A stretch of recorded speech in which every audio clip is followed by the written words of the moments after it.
21 September ते 26 September दरम्यान राज्यातील विविध भागामध्ये मुसळधार पाऊस झाल्याचं पाहायला मिळालं. संपूर्ण राज्यात पावसाने हजेरी लावल्याचं चित्र होतं. आता मात्र 28 सप्टेंबर पासून पावसाचा जोर हा ओसरणार आहे. पुढील 24 तासांसाठी मुंबई शहराला मुसळधार पावसाचा इशारा हवामान विभागाने दिलाय. तर पुण्यामध्ये देखील विजांच्या कडकडाटासह जोरदार पावसाचा इशारा देण्यात आला आहे. पाहुयात पुढील 24 तासांमध्ये राज्यातील हवामानाची स्थिती कशी असणार आहे.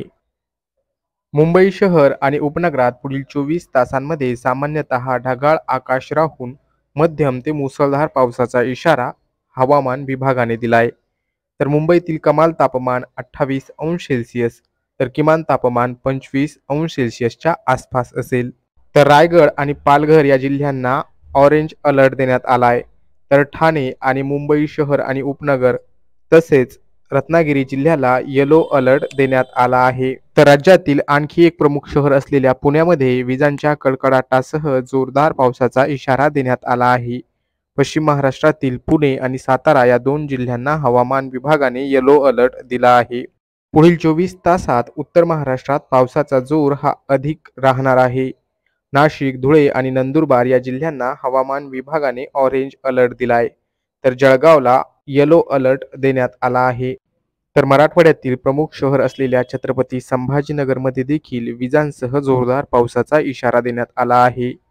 जालना, बीड, धाराशिव आणि लातूर या जिल्ह्यांमध्ये देखील मध्यम ते जोरदार पावसाचा इशारा हवामान विभागाकडून देण्यात आलाय.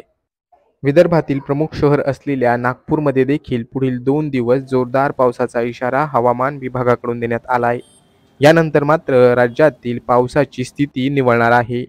विदर्भातील सर्वच जिल्ह्यांना पुढील 24 तासांसाठी हवामान विभागाने येलो अलर्ट दिला आहे.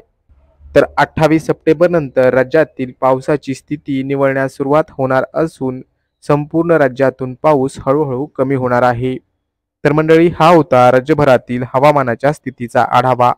तुमच्या जिल्ह्यात हवामानाची स्थिती कशी आहे हे आम्हाला कमेंट बॉक्समध्ये नक्की कळवा. हवामानाचे अपडेट्स दररोज पाहण्यासाठी पाहत रहा लोकल 18 मराठी.